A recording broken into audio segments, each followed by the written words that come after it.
Mom.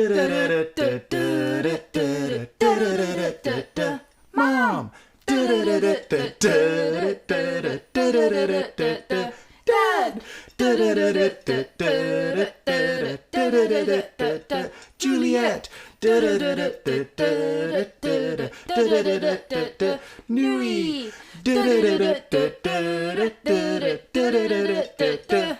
Roger. All right, let's go. It's our first official guest on the pod. I got to turn the gain down. Roger, welcome. Thank you. Happy to be here. So, yeah, welcome back, everybody, to PanCake Friday. This is 9 weeks in a row straight, our 92nd episode, 46th of PanCake Friday. We have a loaded show for you today. Roger, since you're on here, I think we're going to do most of the fun stuff, all just wham-bammed into it all. I'm looking forward to it. So I think we should start first by saying, how was everyone's week? Roger, you should probably go first because you're the guest. Alrighty. Well, my week was pretty good. Work has been flying by, which is helpful. We had a pancake breakfast for our work on Tuesday morning, which is... There you Pancakes. Yeah, I know. That's a good week. 2 pancake breakfasts in 1 week. And yeah, it was cool to see the massive disconnect between the corporate higher-ups and the technicians at the field level. Really? So, oh yeah. Is that always a thing? I feel like it is in every industry. Yeah. I feel like when I used to work as carpenter's assistant, which wasn't for very long, there was always the thing of them saying, like, the tradesman would be like, the engineers come in and tell us what to do on a piece of paper that we can't actually do because it doesn't work that way. Yeah. Yeah. Sorry, what company is this? This is Ainsworth. Okay. Yeah. So they're a mechanical company, plumbing, heating, facilities management. Okay. HVAC. So like facilities stuff. Yeah, whether service, maintenance, construction, kind of a little bit of everything across the country. Do you mainly do like big jobs like contract work, or do you go out and do like residential jobs and stuff too? So from my area, it's mechanical service. So that would be your apartment buildings or industrial sites on the service side of things. But we also do like retrofits of boiler rooms and things like that. Okay. So just for people that don't know, Roger's a plumber. I don't know if we said Yeah. Connor was telling me about this. He said one thing that's weird about your job is since you get to go into a lot of people's homes, you have this weird introspective to like a very personal, like you walk in and see how they live.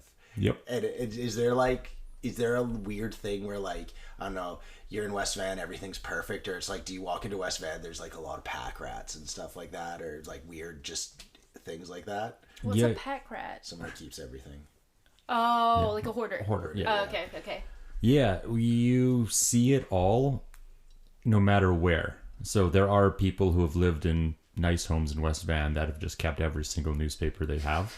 And then there are people in some pretty shithole of buildings that live immaculately clean with some really nice like furniture and well cared for. So Really? you see it all. Nice. Yeah. But I do instantly judge people as soon as I walk in their door. Yeah. Really?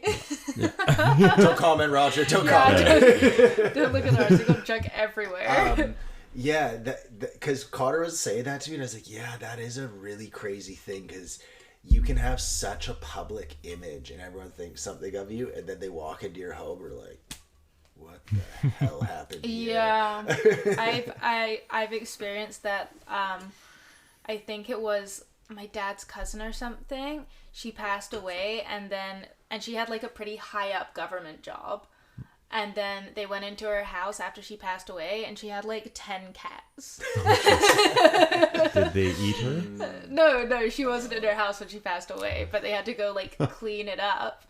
And yeah, apparently it was like bad. So, I mean, 10 cats. That is just wild. Speaking of cats eating their owners if they're dead. Yeah. Roger, would you be, if you had 10 cats, no, it doesn't matter the amount of cats. You die alone in your house. Do you see it as a form of respect or disrespect to the fact that your cats either ate you or is like gnawed on you harsh till someone found your dead body?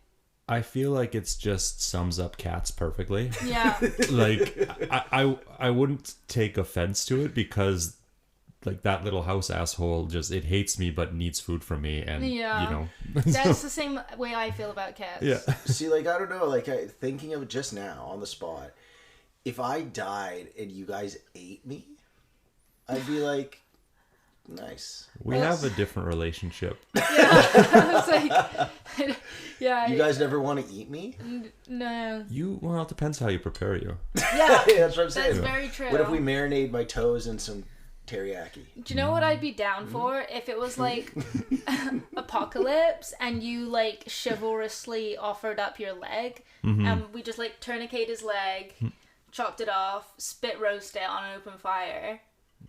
Like, I think that would be quite good. Do you think you could eat your own leg if you offered it up to the tribe for food, but you, like you said, you're like, here's my leg, everyone, but I shotty the calf or something? Shotty the calf. I mean, I feel like you should probably get first dibs on your own leg. I'd hope so. But could you actually do it, do you think? Could you eat your own leg? Go back to, I guess it depends how it's prepared.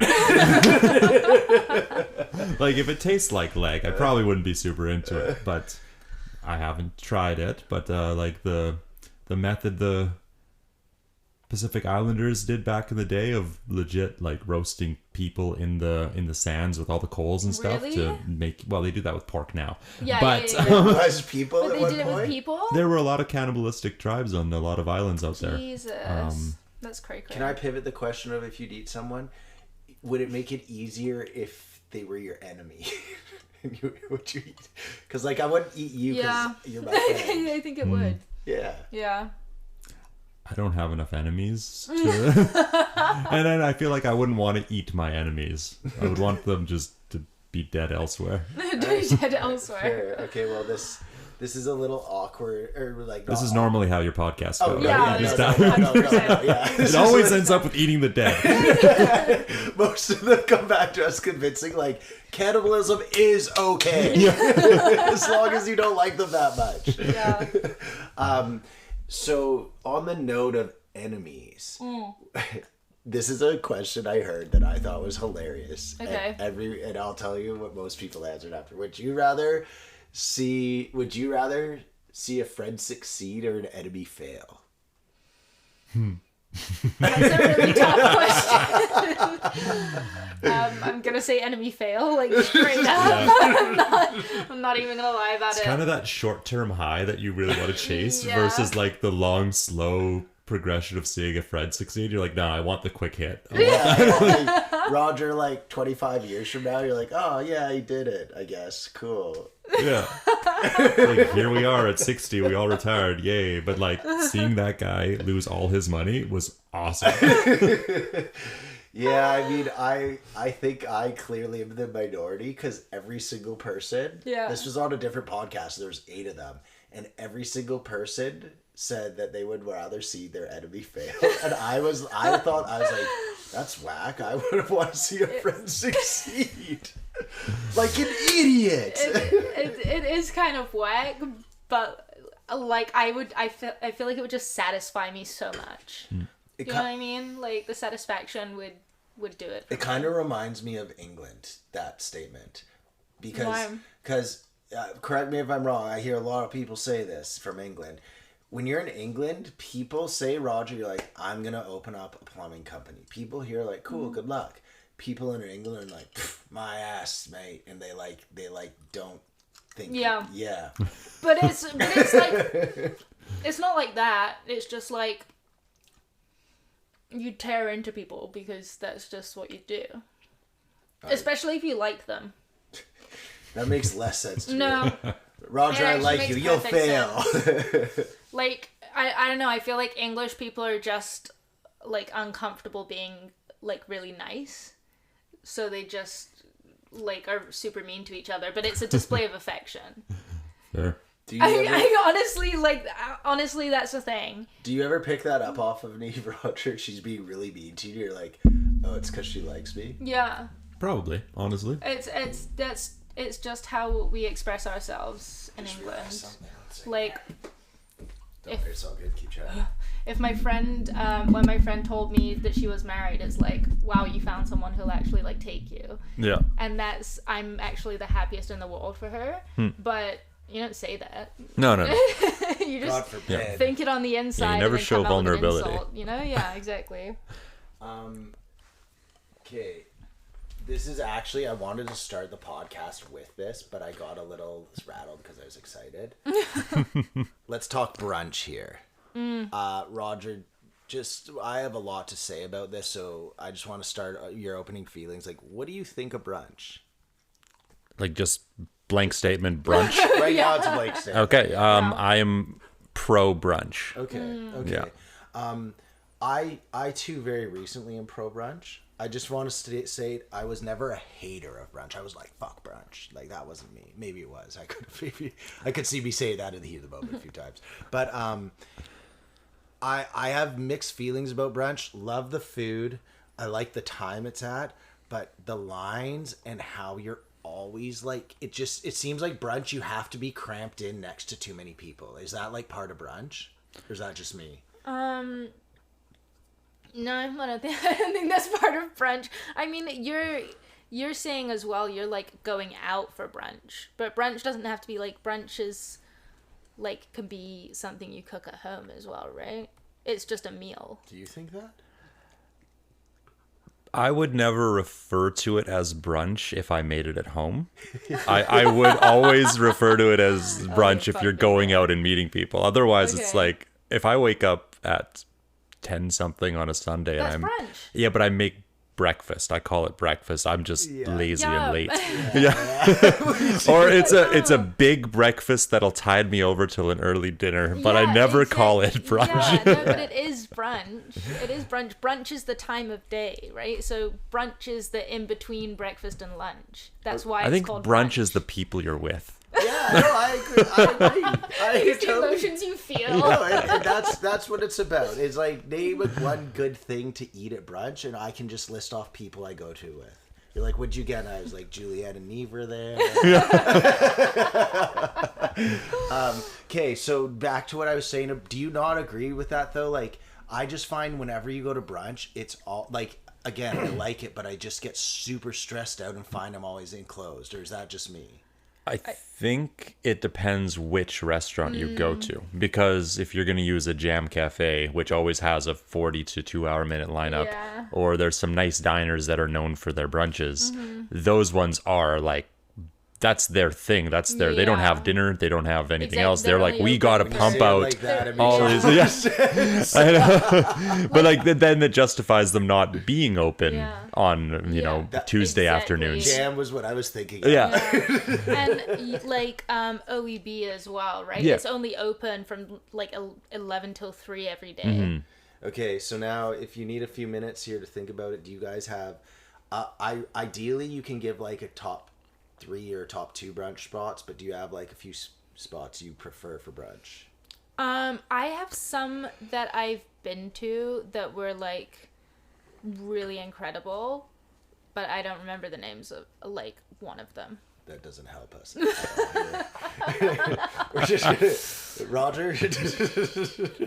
There was one we went to downtown for Sarah's bachelorette that the food was like so good. It was quite fancy, but it was really, really tasty. And then I also really enjoy yolks. Yolks, okay. Yolks is... And that one in Squamish. Squawkamosu's. No. No, I think it's called the crab apple. That's also really dope. What about you, Roger? Yeah, I'm not... How do I phrase this? If and when I do go out for brunch, it's usually a group thing. And so we typically go to a place that will guaranteed be able to sit the group. Right. So it's not... Like, I have never been to any of the Jam Cafes because I know how popular they are and people will wait. Like, even still, now that the one in Lower Lonsdale has been open for 6 months, maybe more, they still, Sunday, Saturday mornings, will have a long lineup. They do. They do. I have been there. I went there Wednesday. I got off at 1:30, and I went down there, and they close at 2. But by the time I got there at 1:45, they're like, "Yo, like I was like, yeah, fine. This is bullshit." No, but I was like, yeah, okay. But they were packed. They were. Wednesday at 1:30 or 1:45 closing packed. I went there Fridays because I have my Friday off. I've gone there twice after doing cold plunges. Both times I walked in and it was like the off hour. It wasn't noon. It was like these weird, like I'm going to say like 10 or 11. And you could only get, for me, one person. I had to wait 10 minutes and I got a seat at the bar, which is crazy. Again, like what you said made a lot of sense, Roger. But it just that's crazy to me. I'm like, wow. It's nice to see, especially again, if we're talking about Jam Cafe on that corner, so many restaurants have died there. Yeah. But finally, like all the customers they lost have reincarnated in jam goers. So that's always good. But yeah, I forgot what. Okay, well, so fair enough. Because I really like I don't know. I haven't tried enough now. Like me and Neve have been to a whole bunch, but what I found was I always would get sick because I love eggs Benedict, but I think it's just too rich for me, specifically the hollandaise. Like literally, it is very rich. If there was no hollandaise, it's literally just all butter and have you made homemade hollandaise? egg yolks. I tried once and I fucked it up so bad. I tried it once. The Knorr packages are the way to go. But like even that, it's like here's an entire pound of butter and there's so much butter. it's butter. Butter. And you're like, when do I justify drinking 4 tablespoons of butter? They're like, never. Like, how about on one egg?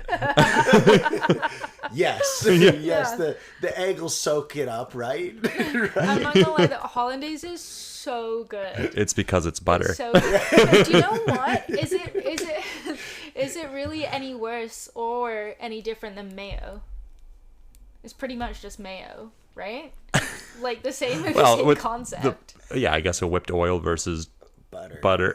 I don't know. Now that you say it, I feel like hollandaise sauce is literally an excuse. You couldn't eat butter straight, so they're like, put a little off-colored powder in it. Now you can eat it. I was like, oh, yes, of course. But to your point about the mayo, how often do you put that much mayo on anything? No, that's true. That's true. But I just learned today that two tablespoons of mayo is like 200 calories. Yeah. Like you could have 2 tablespoons of mayo or like a candy bar. That's crazy, right? Considering how much mayo is on everything. One thing I've always done with my fitness, I'm all about health and fitness. I love all that stuff, but I refuse to get into calorie counting because I think it becomes very quickly like so harsh, and you're like, so you're telling me I can eat 4 bananas or have 1 scoop of like mayonnaise on my But I think that's like a good thing is that when I was working out, it's like I would go to the gym so that I could eat whatever I wanted and not have to worry about that. Yeah. But now I don't go to the gym, so I have to look at these things. I have to know that there's 200 calories and 2 tablespoons of mayo. I mean that. So anyhow, what I was back to the original thing was, I always got sick at these places we would go because I would like get this hollandaise and I'd always get the eggs Benny, which I think we could all agree like that's a huge part of as brunch is. So many people are there for Benny, so many people. But I've switched over to just basic eggs and bacon breakfast, like the farmer's breakfast. And it's like way better now. That's why I'm all in on it. So now my next question is, like, what is a good brunch for you? I'm not saying it has to be your top, like it has, but just what are some good brunch stuff you like? So my go-to, if I sit down and I look at their menu and I see any sort of breakfast bowl, then that's my go-to because you pretty much have it all, but in a bowl. So you mix it all together. And they usually have a really good like sauce of some sorts. So that's no well, like the Ricky's Brekkie bowl or whatever it is, they're so freaking good. But they have like a chipotle sour cream sauce or something on top of it, so it's just that with the egg yolk. It's fantastic. So that was my number one. That's your number one. And then depending on how I'm feeling, a good brunch burger is also good. So having the egg yolk in there. Okay, can Yeah, you? it's really not much different than a normal burger. It's just they throw a fried egg inside there. So when you squish the bun, the yolk goes everywhere. Okay. That's like we would do it in England, like bacon egg bap. Bap. Like it's like a roll, and then you like instead of a burger you chuck bacon in there, and then you have the egg, and it's like soft, so when you break it apart all the yolk just goes into the bread. A bap is Fucking literally awesome. a bun. Like you could call it a bacon egg bun here. They call it bacon egg bap. Okay. Yeah. A bap is a bun is bap. And what's Okay, it doesn't stand. It doesn't stand for anything. No. Okay. No. Yeah. Baps. If you say she has nice baps, it can also mean titties. Fair. Buns. But Yeah. it's- Front buns. Buns, yeah. Okay, See? There you go. just going back to your first one, the hash. Okay, it's fair to say that a hash is just like your basic breakfast for the most part, chopped up and like thrown together in a bowl, like you said, right? But if you buy your own breakfast, like the normal one, and then chop it up, it is not the same as a hash, right? Even though like technically it's the same thing, it's not if you have to like do it yourself on the plate. Are you? You're talking about at the restaurant there. Yeah. Okay. No, Because like, technically it's the same thing, but you're like, but it's not at all the same thing. Yeah. Well, usually their hashes they've actually chopped up some onion and pepper and tossed a little something else in with some spices Yeah. to give it that je ne sais quoi And they have like good vibes. balance. Oh, okay. Good They're always on Good the vibes, hash. yeah. They're always on. The hash, you eat it and you're like, the vibes are off. Depends on the restaurant. Neve actually makes my favorite breakfast of all time, which is her hash. Oh I yeah. make Ooh, we could good have a hash off. I make a good hash. Do you, have you Yeah. ever had my hash? I have You not, must have. so No. I don't think I have. No. Hash off. That Hash surprises off. me that you've never had it because I'm pretty sure there was one time when you were watching a Liverpool game here with my mom and there was like 8 people and I made them all hash. Yeah, I don't think I was there, Oh, but Yeah. it's good to know. So what is your hash like? What do you do usually for it? My go-to, I always change up the style of potatoes because it depends what I either have in my freezer or what's on sale. But I'll do good reasons. well. But yeah, so the potato always changes. But then I'll bacon, not always breakfast sausage, but even like a hot Italian sausage or a bratwurst, and just like take it out of the tube and then break it up real okay. small. yeah, like mince it up, Yeah, that with onion and pepper with a little bit of red cider vinegar, so that it gives it a little flavor there. Je ne sais quoi. Yeah. Yeah, and then I add all that together, and then I poach my eggs, soft, medium poach, so that the egg itself is the sauce. And then if I have cheese, then I'll smother it with some matzo as well. No, Malta, okay. That is the poached egg. Yeah, the poached egg on the hash. I don't is- even bother. Like it's too. I don't hard. think you could poach an No, egg. like even mixing the water for it, I'd be like my wrist.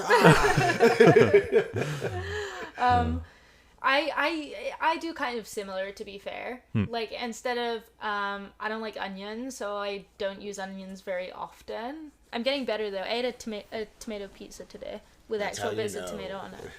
Sorry, so I don't like onions, but I ate a tomato. No, I don't like onions or tomatoes. But Oh, I'm okay. I'm trying to get better with it. So sometimes I'll put onions in, sometimes I won't. But I have mushrooms in there. If I have some chorizo, I friggin' love chorizo. I'll throw that in. But then I top it with avocado sometimes.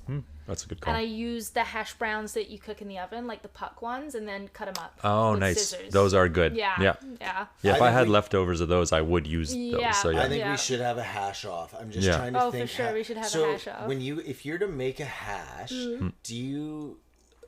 could you like bring it and then put it in the oven to finish it, or is it kind of you need to be there cooking it and like serve it like that more? I'm just trying to think of how we could do it. We should set like a VIP booth up at like a park table. Both bake our I bake mine. Do you bake yours? Oh no, mine's on the stove. Okay. Ooh, But that's we big, both that's literally time it so we finish our hashes at the same time and then bring them to the park and dish them up. It's not a bad idea. Yeah, What if I fuck with it. I just had a crazy thought? what if you did that, but instead of it being like, say, like you bring it to the park to like, I don't know, a judge, me, Coop, and Jack or something. Yeah.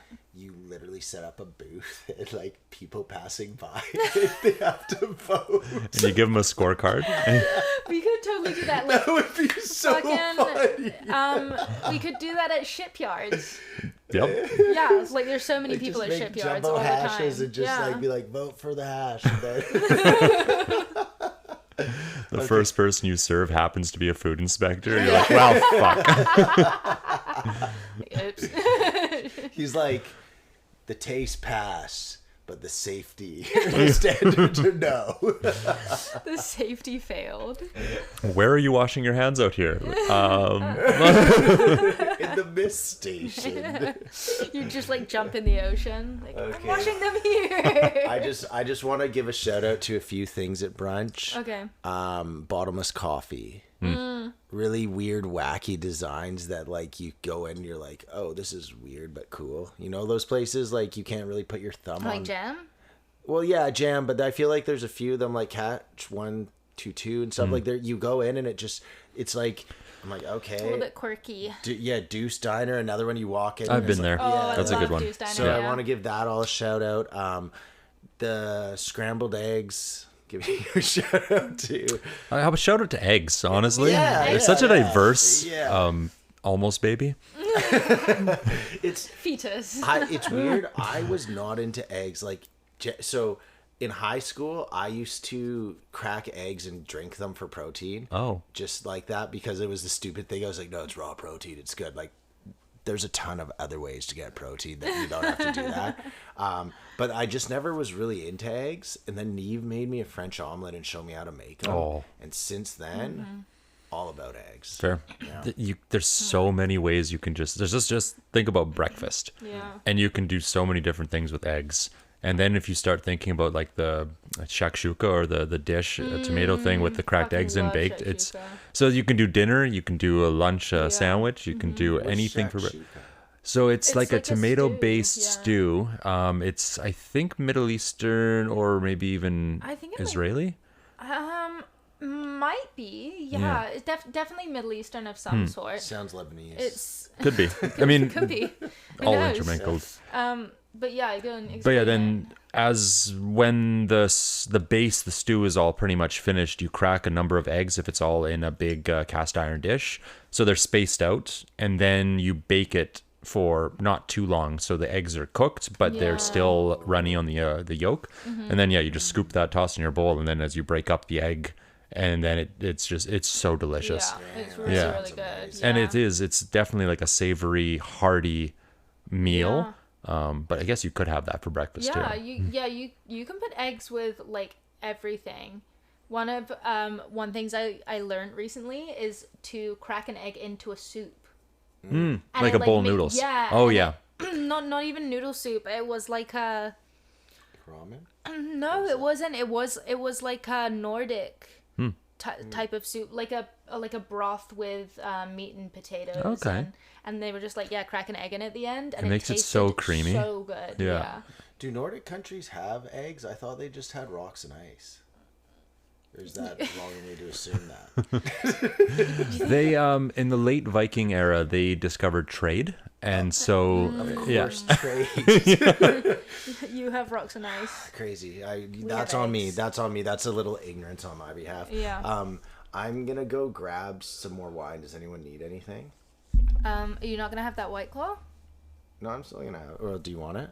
No, but if you're going, Huh? Okay. okay. We'll be back in a second here. We gotta go do some financial trades.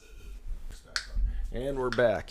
We were talking about on the pee break about gluten-free pasta, and it's gluten-free garbage.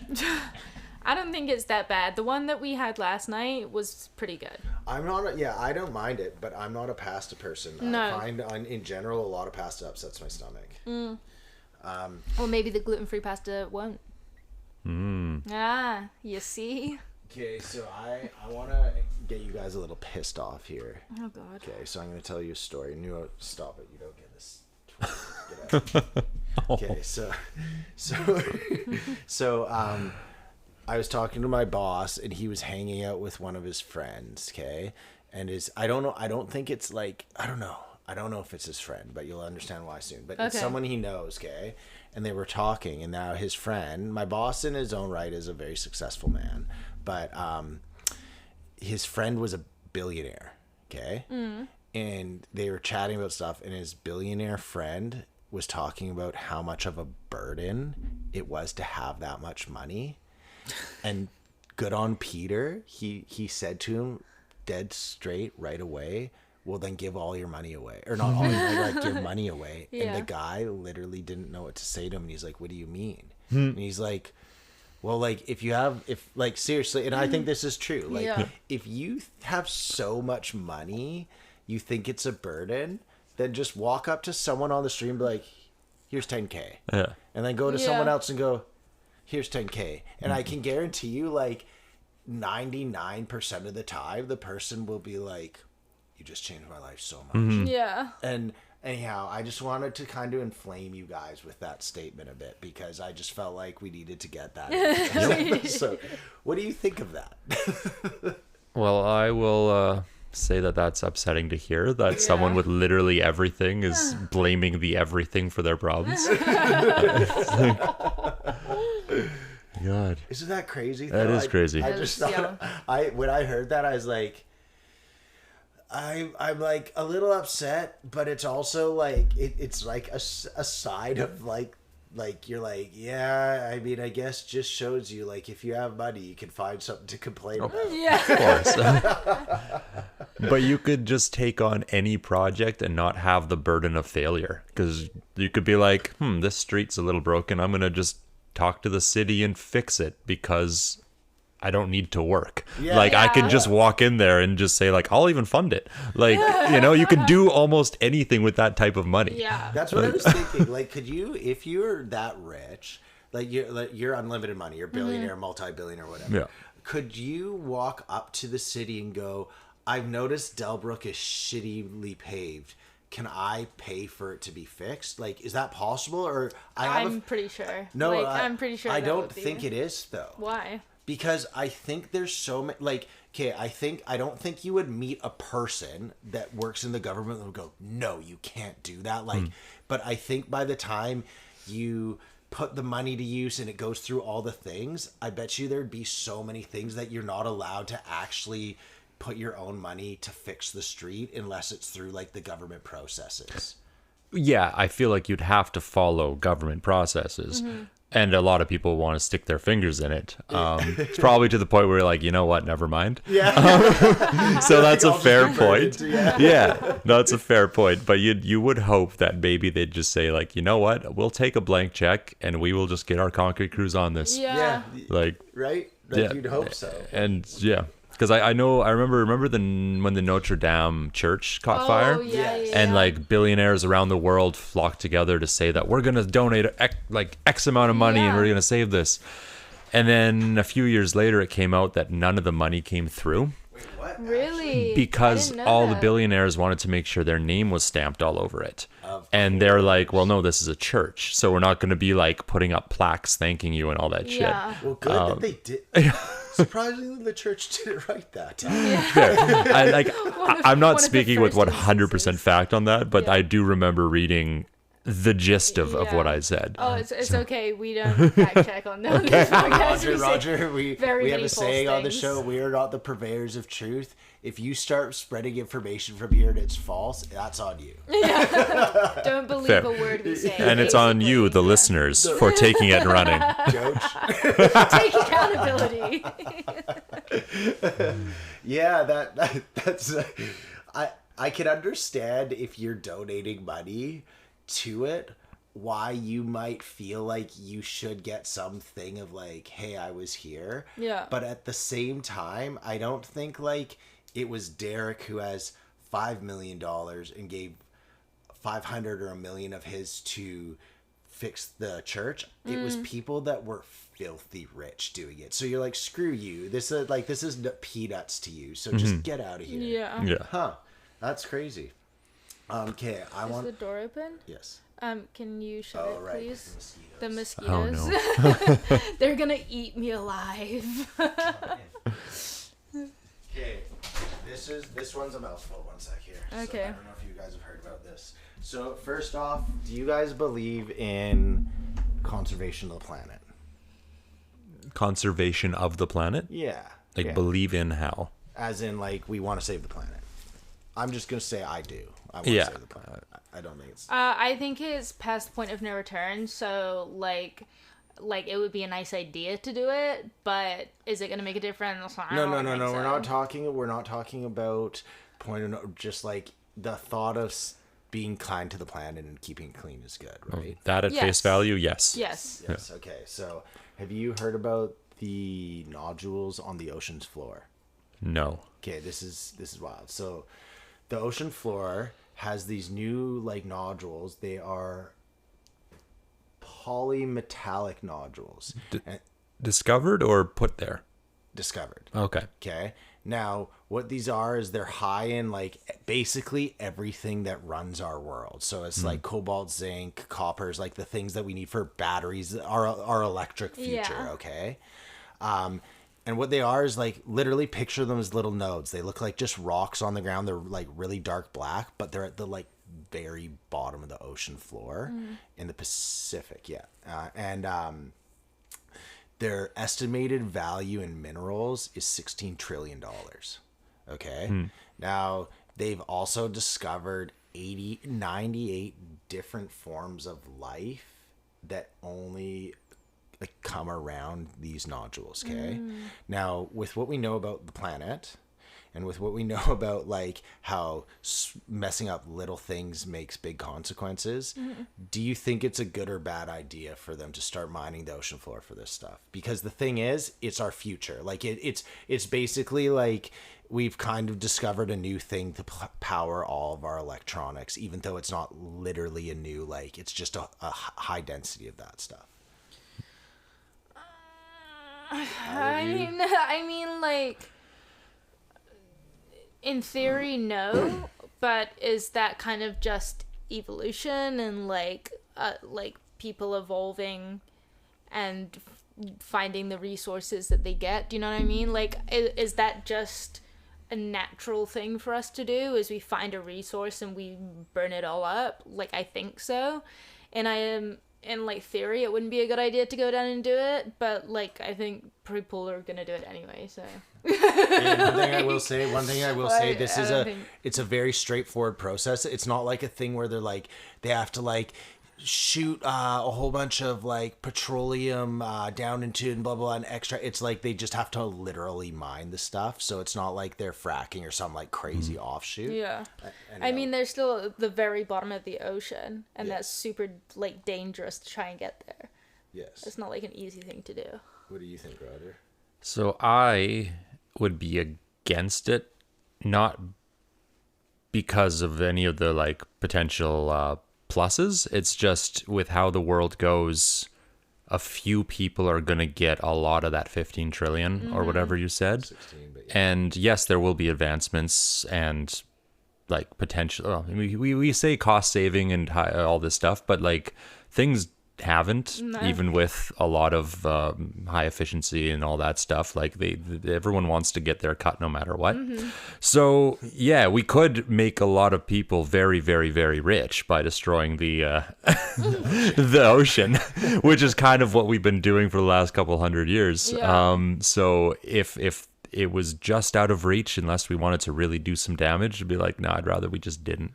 Personally, Personally, I don't know. Like I mean, it's one of those things. It's like what do we know? Period. It's just our thoughts. But like, I'm torn because I do feel like on one hand, it's like if it's something that we can do to get more of the things we need for electric, like. Because I do believe in the electric future. I think that's like the way to go. It's just like the only question of it is how long it takes to get there as opposed to like if we should do it. So I guess in that sense, but it's like it's good to get more resources towards that.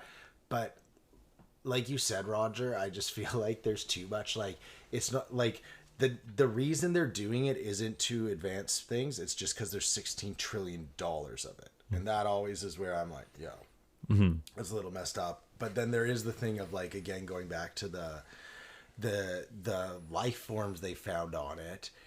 It's basically they found this thing and then right away there's all these bacteria and life forms. And I'm pretty sure they're all like amoebas and stuff. And I just wonder what that'll do by removing it from the ocean. But at the same time, I guess we have the Great Ocean Garbage Patch, which is probably more than that. Yeah. Yeah. Yeah. Okay. Moving on here. Okay, these ones are a little deeper. I don't know if we want to get into those yet. Yeah. You know what?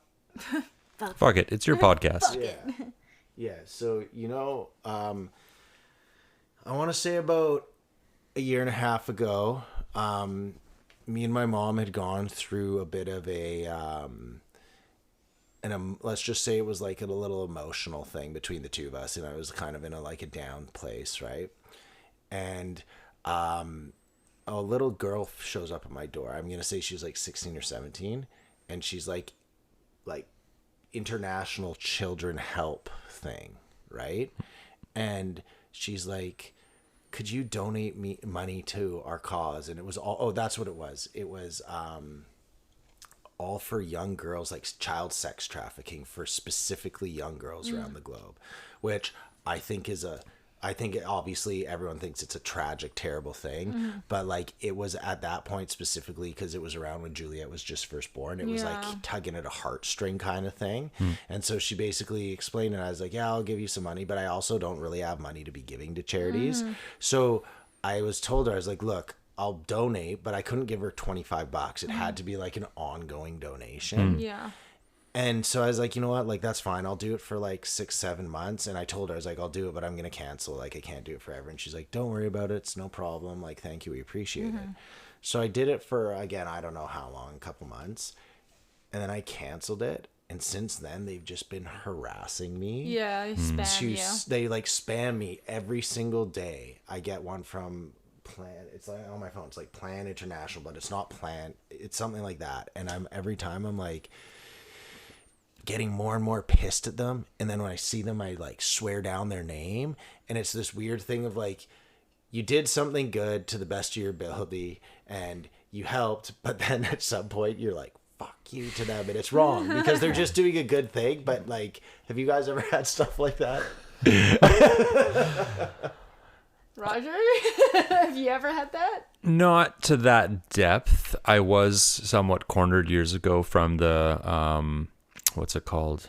Doctors Without Borders. And so I did start donating, and I have not stopped, but I think that might have been my blessing, is not stopping, even though they obviously still getting money from me. But they used to every year call and ask for more. It's like, just $5, just $5. Like, you know what? If I said yes every time, it would be like $200 a month right now. Right? So I just said, like, look, I'm at my cap, and if you guys keep bothering me, I'm going to cancel. And so I am still donating. It's not much, but they've left me alone. That's good. That's good. Yeah, I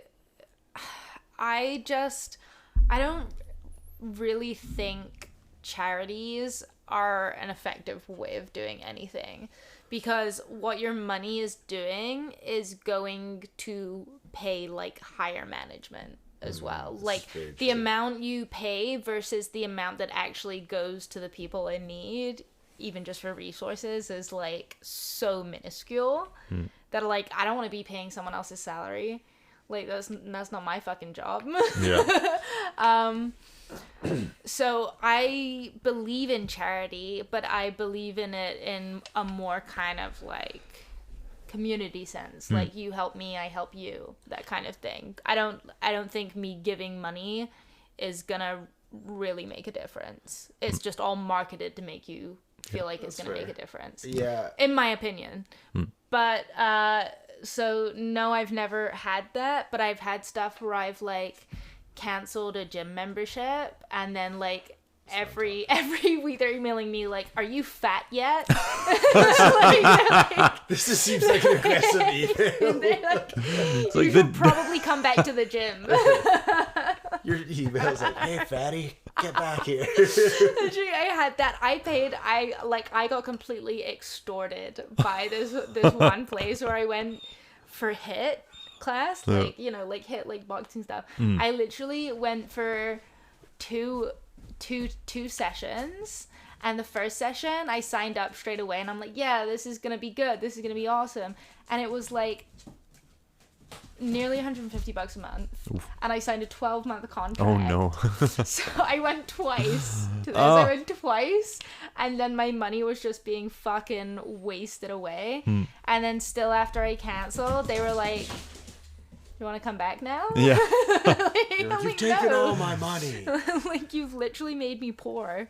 Yeah, I think they should actually pass a bill that makes it illegal to it's not the exact same thing as this, but it's similar, when it's so hard to unsubscribe from things. Yeah. Yep. I think there should be a thing like it should be as easy it is, when you scroll to the bottom of a website or on your phone and it has like Q&A, feedback, contact us. There should just be another one that's unsubscribe. There is. No, but like not for mailing chain, from your actual payment subscription. Payments of like all that Payments, stuff, right. the amount of things that you don't get out of, like, because the amount of time, like, you have to navigate so many things, and you're like, this is horseshit. You're taking me my $3 or whatever it is, and you're getting it based off of, it's so hard to figure out how to stop. It's not based off of like an easy thing. Yeah. That and I think they could pass a law for that. I'm pretty sure you could. That would be fair. Yeah, I that happened to me with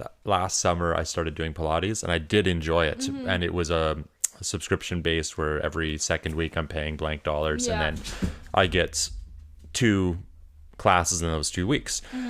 And then it went up to November, and I was getting my my wrist surgery. So I told them, like, I'm having wrist surgery. I'm out for months. Yeah. And they're like, oh, okay, well, we can put like a price freeze on you as long as you're going to come back. And I'm like, I don't know how long my recovery is going to be or if I'll ever be able to come back. So I don't want to, have a freeze that, I'd just rather cancel it, and then I'll rejoin if I feel like rejoining.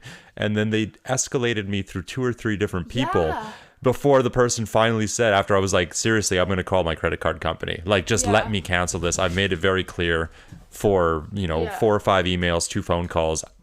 And it's like what, $70 every 2 weeks for you guys. Like, you can do without me, but you're pissing me off. And now I'm going to tell people not to go to you, right?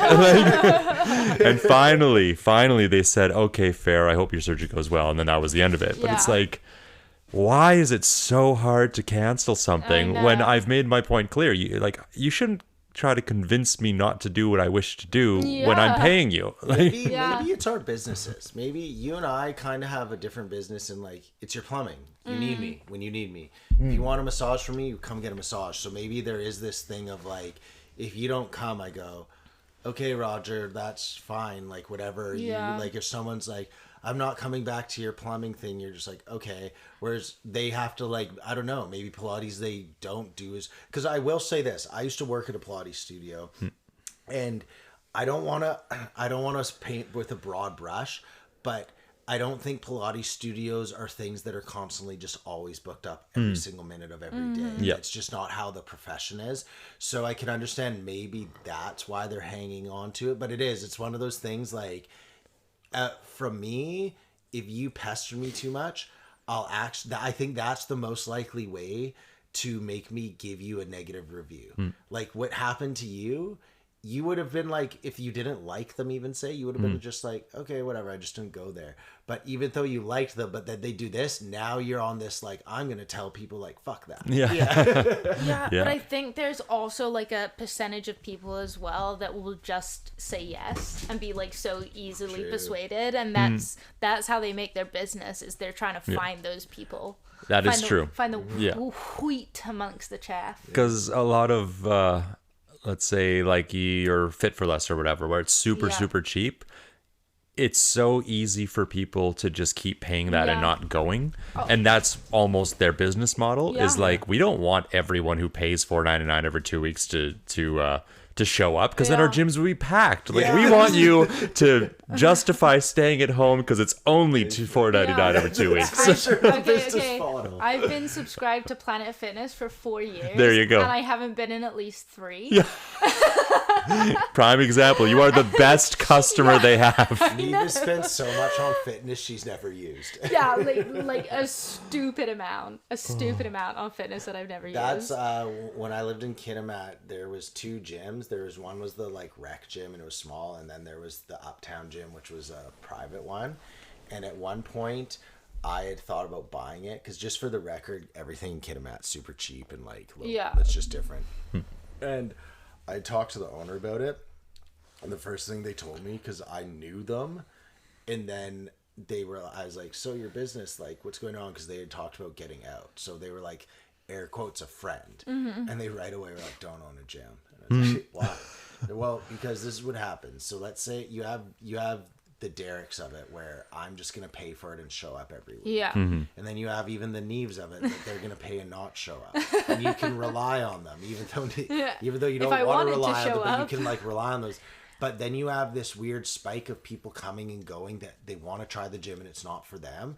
So you have this thing of like, you might be making a lot of money and then it all of a sudden just drops off. And then even things like maybe Derek just decides he doesn't want to go to this gym anymore, even though he was reliable. So it's like, you can't rely on the customer base, because the average customer that shows up all their time doesn't pay all the bills. So you have to rely on these people that you know are flakes. Like, you know they're going to come and leave. Yeah. Yeah. It's gym surges most in January. Of course, yeah. Because it's all the like New Year, New Me people. Yeah.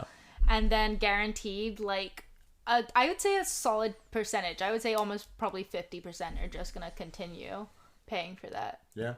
Or at least 25. Yeah. I would say. Okay. I want to, Roger, you get to be here to be the first person I've talked to about social media stuff. You've heard it, but like other than Eve on these things. So, okay. One thing I've felt is, I think it's fair to say that Instagram and social medias, Facebook, TikTok and all that, that's like a pretty intense thing, right? Is that fair to say? Like, in terms of like, you don't treat it, it's like a drug or drinking or sugary foods. Like, it's not something that's just casual, like, oh, I'm just gonna go on Google and look something up. It's more than that. Is that fair to say? Yeah. Yep. I think that when you give your children Instagram, TikTok, like the major ones, that's the end of their childhood. Yep. Yeah. And the reason I say that is because, like, it's like, once they see that, it's so entertaining. We've all been a part of it, but it really takes away from, even now, think of Juliet, what she has here, and she watches some TV, but it's all very much like what we had. But the second you give your kids social medias, I think that's like a new coming of age, almost. Yeah, I feel like now it is probably. Yeah. Like, you don't have a bar mitzvah. I mean, we're not Jewish, but like... Speak some for of us. yourself. But you don't have a bar mitzvah, you get social media. Yeah, I feel like as soon as a kid has a cell phone, their life is forever changed. Yeah. Like, or even just handing your kid a tablet to just distract them, then that is, you've instantly altered their brain development. Yeah. So it's kind of the same thing with the flashing lights and the scrolling. And as soon as that becomes a norm in anyone's life, it changes things. So yeah, the Facebooks, Instagram, TikTok is all designed to keep you scrolling by like, they have millions in R&D on how the brain reacts to the color of their screen and the tint and the way that it moves. So yeah, you're it's you're spot on. crazy. It's absolutely crazy though. The amount of like actual technicalities behind it. You're just watching this fucking mindless kids program. It's like beep boop bap boop, and it's literally everything about it is controlled to make your child addicted to it. The social dilemma made me feel so uncomfortable, because you don't want to think of it like I don't, like, for example, Zuckerberg. I don't really like Mark Zuckerberg. I think he's a bit of a knobby dickweed, but regardless of what I think of like how much I like him, I don't think the Facebook that is now with like the social media again going into like the R&D of like the red notification and the sounds. Mark Zuckerberg literally made a social network. Like it wasn't like he was like like nefarious ends, but it does make me really uncomfortable knowing that like, oh, the reason the notification is red versus the blue is because that puts off a primal instinct that makes you have to see it. I just don't like that. Yeah. I really don't like that. I don't like that they're in my head. Like I feel like you could have made social media very addicting without pulling up primal instincts on people. I think that's the most addicting part of it, though. It does play into your primal instincts. Well, clearly, yeah. But I feel like still just like you could have made the whole same thing, but based it on connection, and it still would have worked pretty well.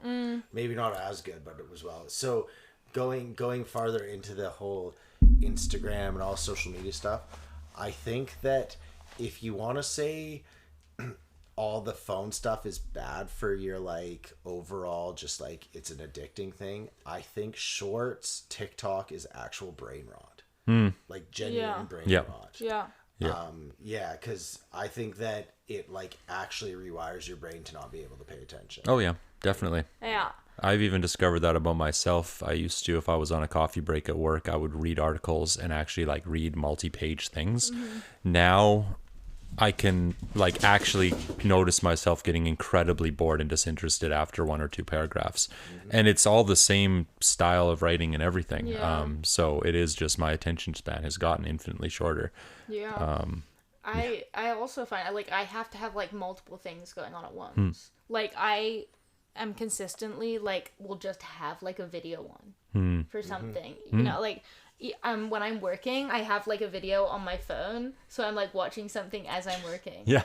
And the only reason my bosses don't get mad at it is because I get all my work done. But it's like, why do I need that? And I focus better when I have it. It's so bizarre.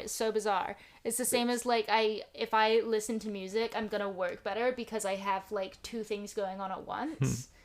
I don't know if that's attention span, but like that's I just had a thought about that just right now. Yeah. Maybe it's something if they like cancel like you have so many distractions that your brain actually can't compute it, so then you can focus on your work. Like I don't know, maybe my brother. So it was interesting growing up. My brother's like hyper intelligent, and he literally would sit there, get off school, come home, sit in this one chair and watch TV and just read books.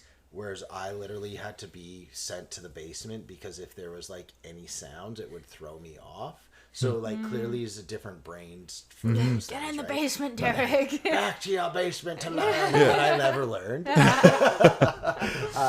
Okay, so this is the number. So I have some things here. As we've been doing this, I have like things just like I'll give a little backdoor. I think most people know this. So listen, Joey. But I have my podcast is just here, and then things I think about or I hear about and stuff just throughout my day, I just write down, and that's where all these topics for things come from. But then I have things that I keep here all the time, and they're just reminders for myself for most of the part. But the very first one, you are on your phone doing YouTube while you watch YouTube.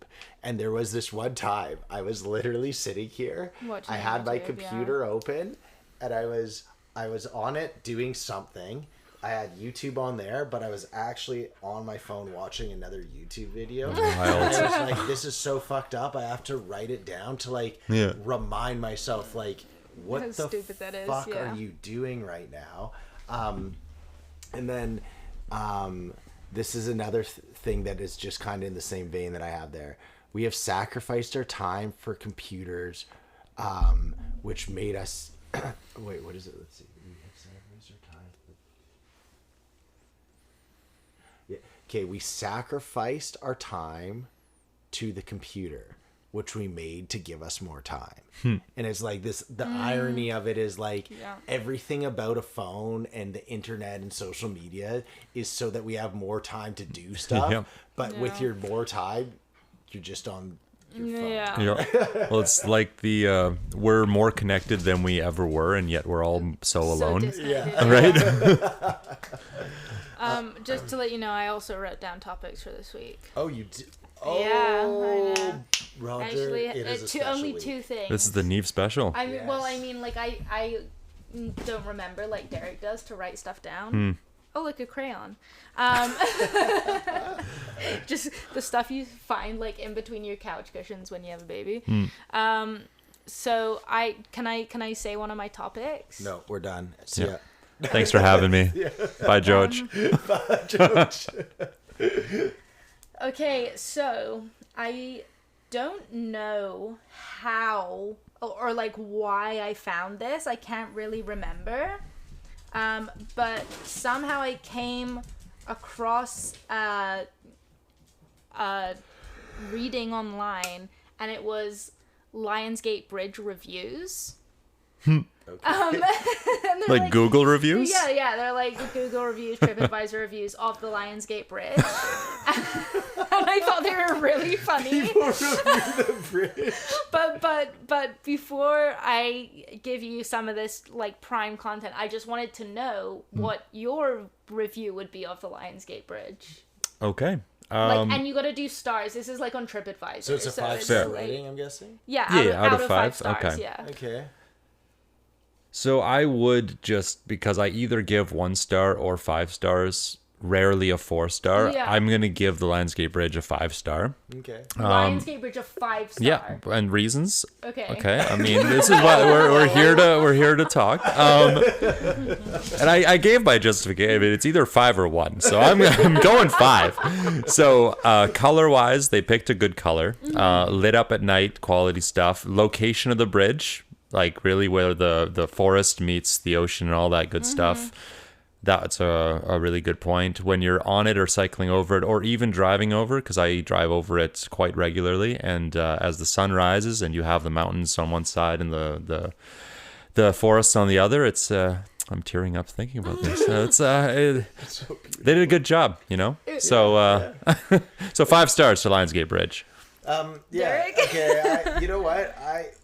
I don't really review things in star ratings, but you do make a strong point, Roger, who's going out there being like, it was good, but it wasn't really good. 4 stars. Or like, Yeah, you don't like- review something if or it's you, like you 2, go to 3, or give, 4 yeah, stars. you don't give, even a 3-star, like, I guess you're like, it was fun, but it wasn't the best. Maybe that's a valid one at 3, but a Yeah. 2-star, you're like, you're pissed.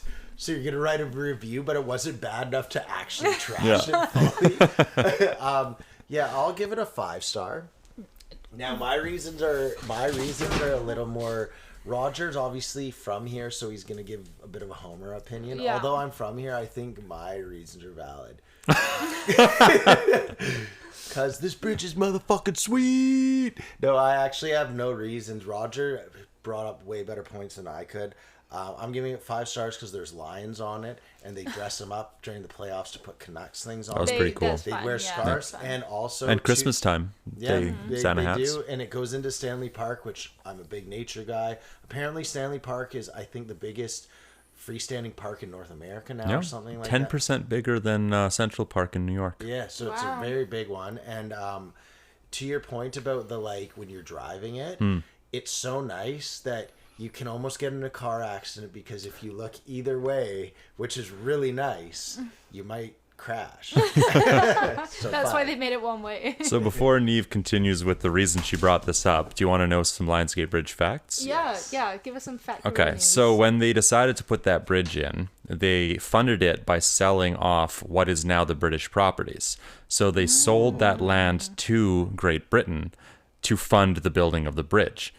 So that's one fun thing. And that's back in very the cool. day, 19-somethings, the bridge cost $6 million to build. And with construction at that time, there was a rule of thumb, which was $1 million spent is acceptable to have 1 life lost. The line that was just the way of the times. But the Lionsgate Bridge only had 1 life lost. So they were $6 million, 1 life lost. It was a win. Wow. Wow. That's crazy, actually. That's That's- So yeah, good. give us Came with reasons the why fact- this is No, less that than a was really good. 5-star. That was really, First, really good. first, can you get me a White Claw, please? And now you tell As me you're why doing this is that, not a 5-star I'll tell bridge. you- On good So things. I really liked your guys' reviews because you really thought about the sentiment of the bridge and the history behind it, which is a really nice thing to do. But this author, yeah, he's probably a British author as well. But this is like, oh no, this is local news. This is North Shore News that this article is on. 1 second. Don't trust the North Shore News. And I'm gonna It's propaganda against the bridge. before I start reading some of the reviews, I just want to tell you the title for the article. So, in quotation marks, obsolete relic. Jesus Christ. 1-star reviews of Vancouver's iconic Lionsgate Bridge. Okay, let me get a really good one. Okay, here's one from 4 years ago. Too much traffic. I just want to get my poutine from Costco. That's not fair. Okay, here's another one. A 3-lane bridge? Cut down some trees and make it 4. The worst bridge in the city. Would give it 0 stars if I could. Wait, in the whole city?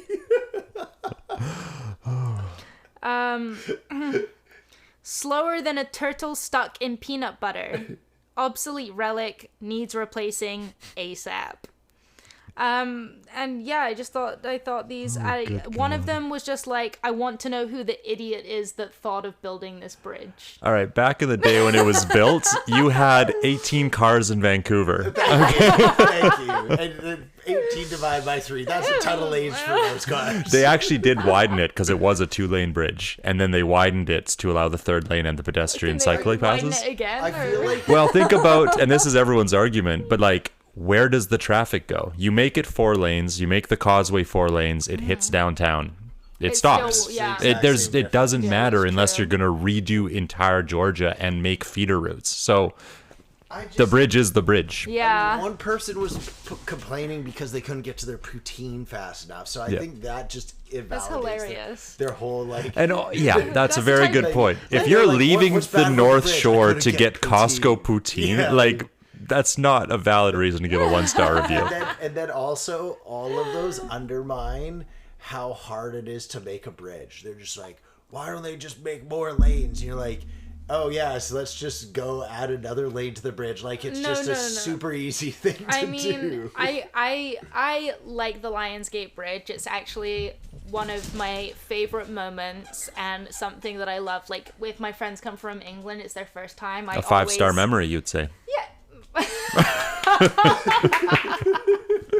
Fuck you. Good show. But I would always drive them back from the airport over the Lions Gate, and you like see the That's mountains, fair. and like it's a cool experience. Yeah. But what's not cool is when like I'm trying to fucking get somewhere. You know what I mean? Like, and I'm just stuck, and I'm sat there, and I'm pissed off, and people are such shitty drivers here. Yeah. Like, I think honestly, Vancouver has the worst drivers in North America. That's impossible. Yep, that's No, fair. it's not. They're No, it's pretty not. bad. No, they're in I Alberta, literally- trust okay, me. no. I went there Yeah, but all the Albertans move here when there's no work in Alberta. bring down our No. city. I don't believe that. I just think drivers here are the worst that I've ever experienced. I just gotta say, on a side tangent of bad drivers, I think one of the things that pisses me off the most is when someone goes in either the side lane, like there's traffic and they go in the side lane and cut in really late, and you're like, you're not smart, you're a dick. Like, when Yeah. everyone's in and it's like, okay, so let's say it's a merge. They're trying to lane. merge, Let's say it's a yeah. merge, and you know how you're supposed to zipper. So you are supposed to go to the end of the taper, right?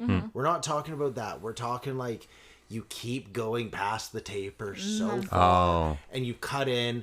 Or the other one is when you're trying to get onto Ironworkers from the low road there, and it's so clear the traffic's backed all the way up to almost Lower Lonsdale in the right lane, and then you just are like that dickhead that's like, oh, I'm just gonna skip in front of everyone, and then Yeah. right before the bridge get back in, you're Yeah. like, dude, this wasn't some coincidence. You're being a dick. You're Yeah. not smart. We actually got it was on the way to one of your indoor games. We got in a fender bender. Oh, because right. some chick was trying to pull out onto the bus lane to zip past everyone. And then she damn. hit me. And I'm like, what the fuck, dude? We're literally in standstill traffic.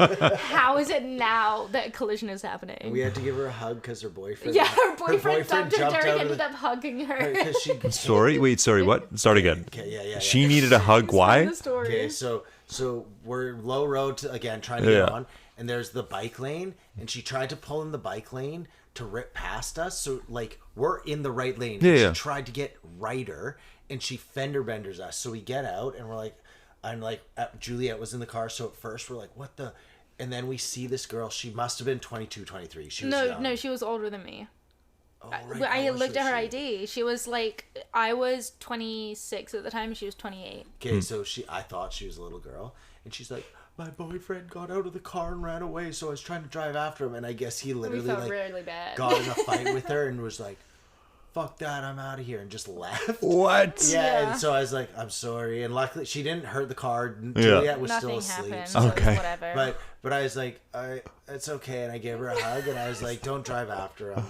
Yeah. I was like, of course it's Derek that somebody hits us and he ends up giving her a Oh, it's gonna be hug. okay. Like, Oh my god. but that did pull on my heartstrings as well, because I was raging when I got out of the car. I was like, my baby's in the back of the car. What the Valid. fuck? And then I saw her and she was so clearly distraught, and I was like, oh. I hope she learned a lesson I that can't day. be mad. So do you have your last topic or second topic? Oh yeah. Okay, actually I already know this. Yeah. Are you aware of how Beethoven composed his symphonies? Beethoven was the deaf one? Yeah. Yeah, I do. I believe I know. Do you know? Yeah. What is it? So he like destroyed his piano and placed it all on the ground so that when he played, he could feel the vibrations. Almost. I feel like that's probably how it started off, but when he was doing like concerts and like performing his stuff, he had a metal rod under his chin that like when he was playing piano, it connected to the piano.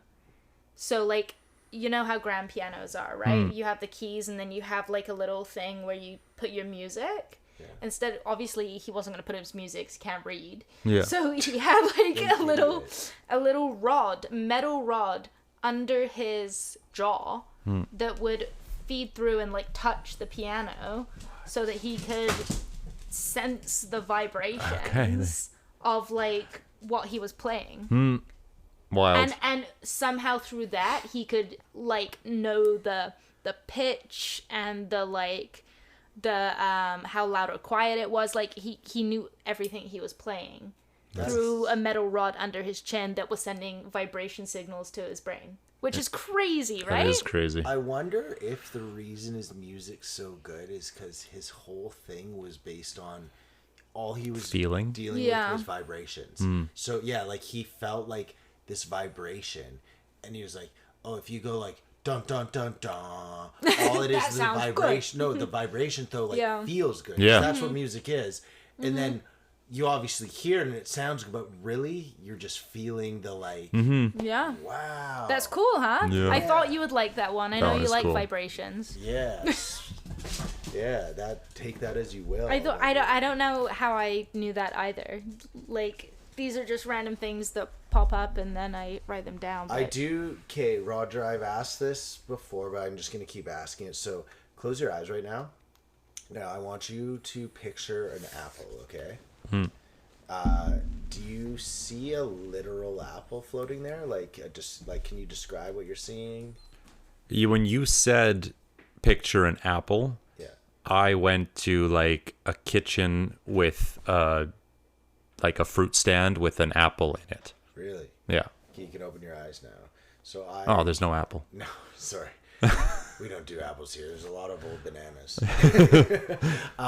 So there's levels to this. So myself, I live in a world where if you say picture an apple, I obviously can I know what an apple is, but I don't see anything.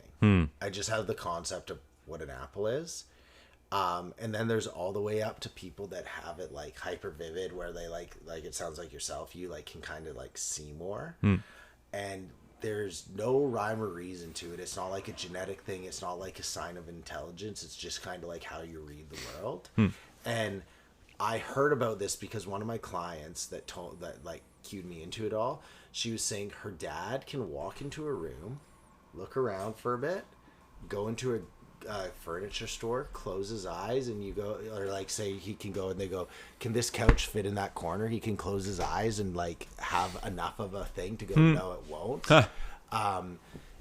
And yeah, so like anyhow, it's just like a thing you have or you don't have, and it's super weird because I've always pictured when someone says like picture yourself doing something, it is a concept. Picture yourself there. But I guess like people like me, I don't know if you're this way, like you actually can like see yourself doing it if you close your eyes and picture it. Yeah.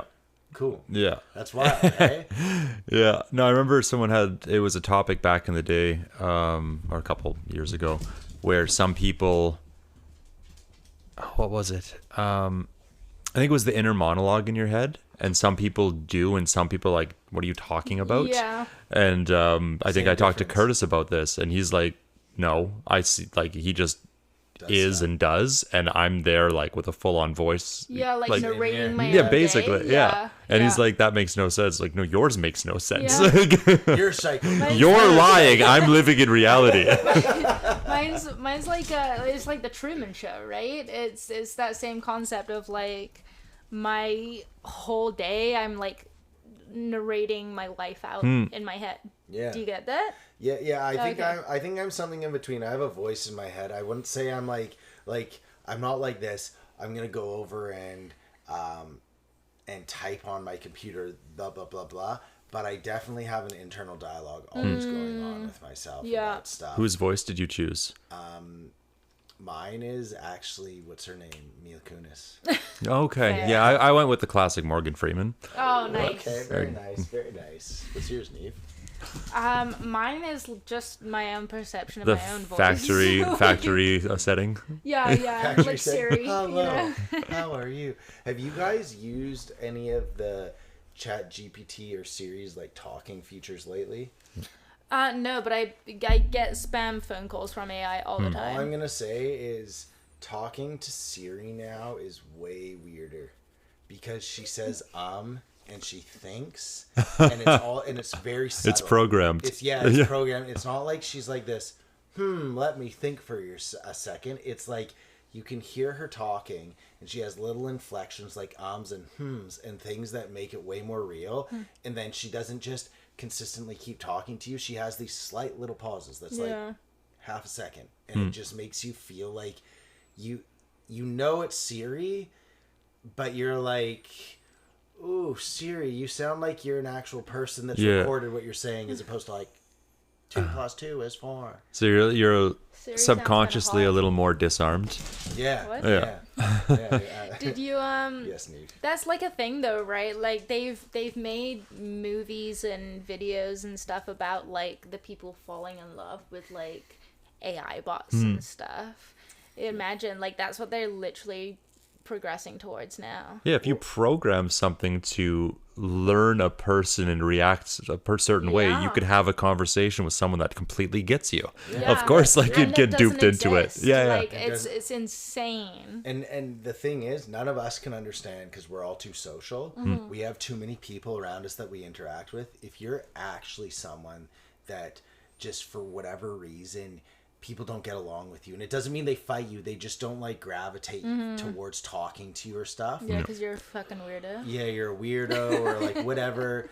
You can understand how if something's gonna talk with you, why you would associate with that more. Like, it just makes natural sense. And again, none of us could understand because if you said something, if you were like, Derek, you have to go hang out with someone, I could just pull up like, I don't know, like 20, 30, 40 people. And it's not saying I hang out with them every day. It just means you could like interact with people. Whereas a lot of people don't have that. But do you know what's weird is like it's kind of just bringing your imagination to life as well. because Juliet will have conversations with a stuffed animal, That's fair. you know, and she's just making it up what it's saying back in her head, but instead of making it up, it's just like physically there in front of you. Yeah. And it's tailored to you as well. Yeah. So it's kind of like that comfort, I guess. I don't know.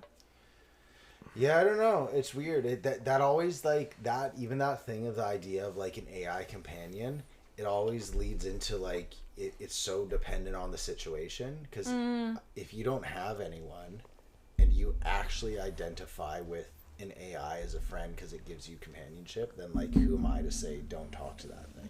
Yeah. Even though I think it's weird myself. Like, one of my clients, she's a therapist or a psychologist. Yeah, therapist, but she does, yeah, that makes sense, right? Counselor, psychologist. Yeah. And me and her had a conversation, like, when AI first came out about the AI therapist. And she had said, she was like, yeah, like, it doesn't make sense, blah, blah, blah, all the stuff. And then one day she came in and told me she's now using it. And she's so impressed with it. She's using it, like, to test it? To test it. Yeah. Not like literal, she's like, I need a therapist, but she's like, I want to see what this thing can do. And she says, she's like, I'm not going to lie, it stacks up pretty good. Like, I'm able to, like, talk and get... Again, I don't think she's talking to it like you and I would talk to a therapist. She's, like, seeing if it has the ability to be a therapist. And she said that it's pretty good. She's not saying it's better. Yeah, but it's only going to get better. Also is a therapist, so it'd be bad to tell me that. Yeah. Well, I think the potential problem with that is that at the end of the day, the people write the codes and the upgrades. So it's kind of same with people with the Ask AI and the Grok and whatever's out there, is it can start in a very true way and convince everyone that, like, okay, this thing is legit. It tells me the truth. It does fact-based research. And then eventually, if conspiracy-wise...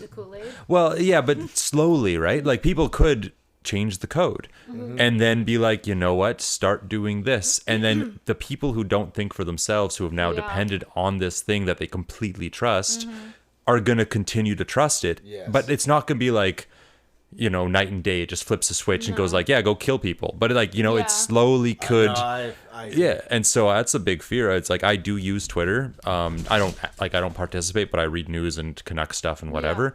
And the amount of shit that you'll see where the first thing is at Grok, is this true? And it's like, you can just click on the article and do some reading, but they're asking a random bot if it's true. And then it says what it says. But eventually, if all you do every day, 10 times a day is trust this thing, and then eventually it just slightly twists its narrative, it's controlling the masses, right? That's, I think, what's going to happen. Because I do. I always give the example of, it goes like this: 2 + 2 is 4. 2 + 2 is 4, and it's questions like that, so obvious, right? Yeah. And then you start trusting it because it keeps pumping out things you know are true. But then all of a sudden you ask it things about astrophysics, and it gives you still a real answer. Yeah. But it's like really complex, and you don't really fully understand it because it's beyond your like true comprehension of it. And then you just keep extrapolating that further and further to all of a sudden you rely on Grok or all the whatever AI so much that it could tell you it's not going to tell you ever 2 + 2 is 3. It won't, because it's too obvious, but it's going to tell you really complex things that aren't true. But because you trust it so much, it can lie to you. You're not going to ask, and you won't ask. And it's not just one person. We're talking thousands, if not millions of people all at the same time. Right? Yeah, AI, it's really actually super cool. I've stated this a couple weeks ago. I'm optimistic about the future. I don't think the world's going to end. I think everyone wants the world to end because it's kind of like, not literally, but I think it's like human nature to be like, the world is burning. And I just don't think that'll happen, barring nuclear war. Nuclear war could change everything, but I optimistically don't think that anyone that has nuclear bombs that's a powerful nation will bomb anyone. Like, America, China, and Russia, it wouldn't make sense for them to go nuclear war because they're the best. Like, they have the best, like, or they're the big ones, right? So, anyhow, I don't want to, like, get into, like, anything, like, crazy with that, but I just feel like, barring that, I don't think the world is going to end. But I do think there is a very crazy period we're in where we have all these, like, things where we'll look back, let's say, 200, 300 years from now, and it's going to be like they discovered the wheel, the industrial revolution. Like we somehow are at the start of the AI tech one, which is crazy. Yeah. But yeah, for the last point about the therapy thing, that's what would worry me if you, let's say you didn't know that what you were paying for was an AI. Like it is such a weird concept. Yeah. Like It is. It's honestly, I think AI will be like the human race's downfall. Like, and I truly believe that, but I'm not going to stress about it until it happens. but not in a war way, but in like not in a war way. Like not in a war way. Like I don't think it's like, oh, end of days. Like it's just gonna like slowly happen. Like we've all seen iRobot, right? Yeah. Will Smith, great movie. iRobot. I The was dog going to say dies, no, which but is I always can't sad. deny I love Will Smith. So, yeah. Keep your But, woman's like, name out of your mouth. Honestly, I think that's probably what will end up happening. We'll just allow it so much into our lives, and then it'll come to a point where it's more intelligent than us, more capable of us, like stronger than we are. And like, why would they keep being slaves to us? You know, when that's, why would they keep working for humans when they're better than us in every single way? Like logistically. As long as we keep making electricity.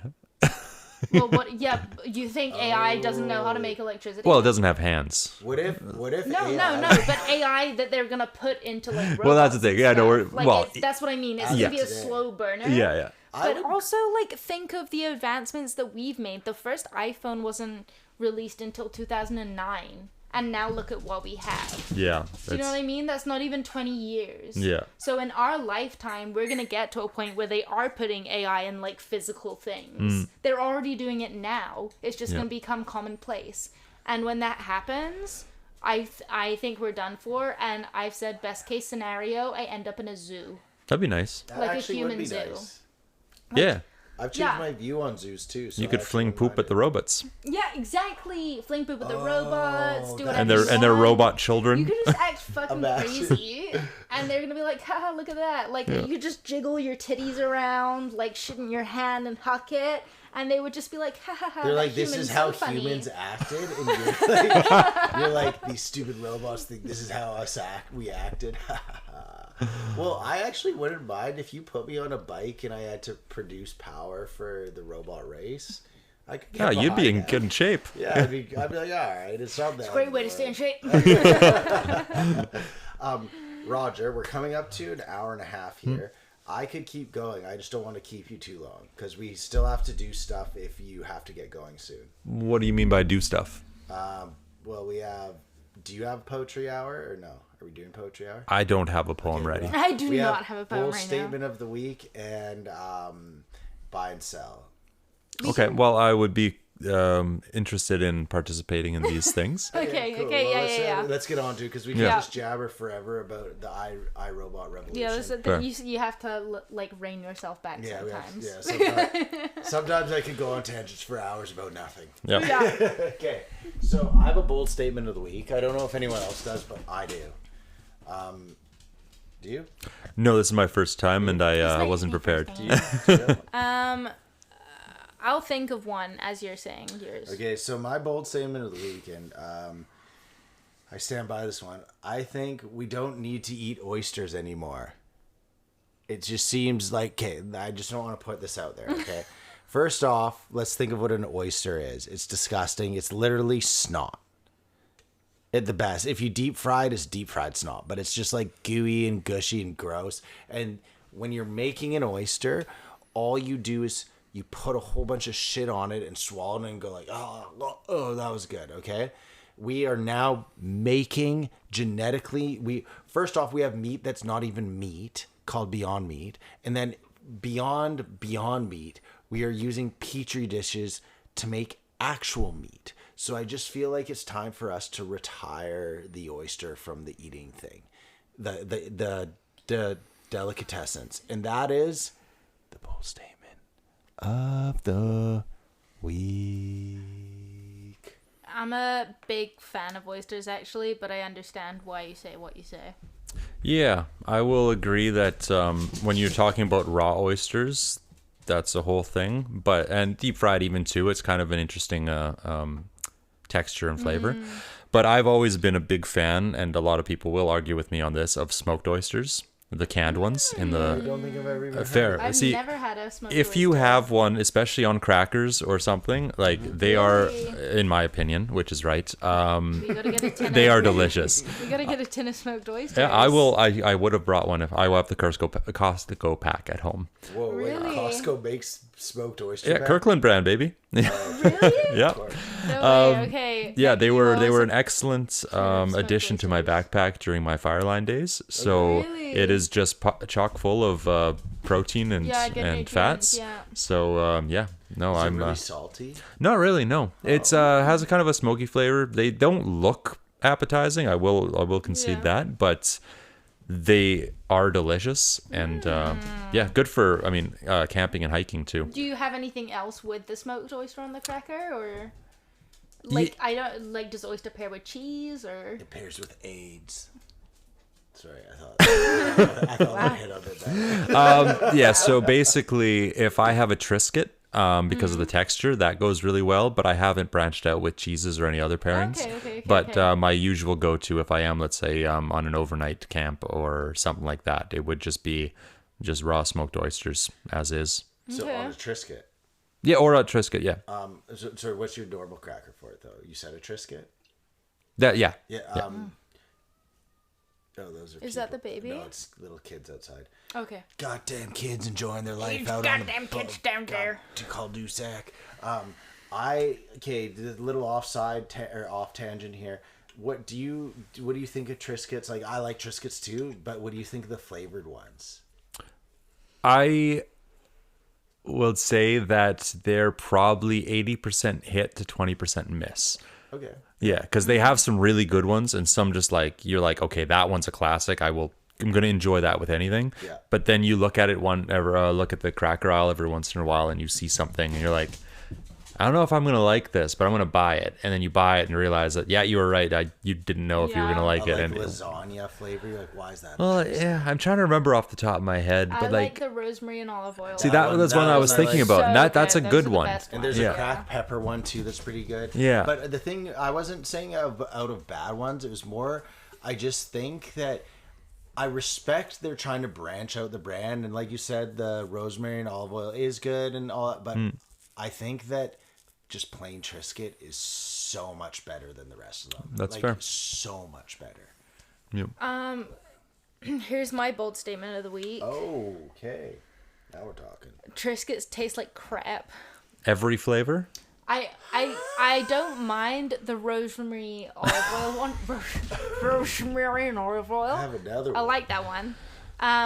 But I would never buy Triscuits. So I would Ever. partially agree with you on the buying Triscuits. I've only ever bought them when it's on sale 2 for 1. So like that's Not the only even time. then. Yeah. No. So I'm buying it Not 2 for even 1, and then it's like Oh my god. I love them. There are so many crackers that I would choose over Triscuits. I don't think even name your if it go-to was- cracker. Yeah, thank you. If Triscuit, if I went to the store for crackers and Triscuit was the only cracker, I don't think I'd buy it. Wow. Okay. Like Strong I just opinions. I You don't have- think they're good. You have cheese They taste like shredded wheat. They Yeah, taste like and salt. shreddies. And rosemary and olive oil. They taste like fucking shreddies. So what- Okay, Nice. so back to my point. You got to have them with smoked oysters, because then the smoked oyster oil That's gets when right it in tastes See, there. that's where it is. Yeah. Yeah, That's no, where no. my love for Triscuits started, was the smoked oysters. Derek buys them like not relatively often, but like if we're having a charcuterie night, Derek will buy them and I'll eat them with like meats and cheeses No, on. I will not buy them for charcuterie night for other people. Oh, that's personal charcuterie. That's because I know Triscuit is not the preferred. If we're out, You want to impress people really with your passionate cracker about it. choice. passionate about charcuterie.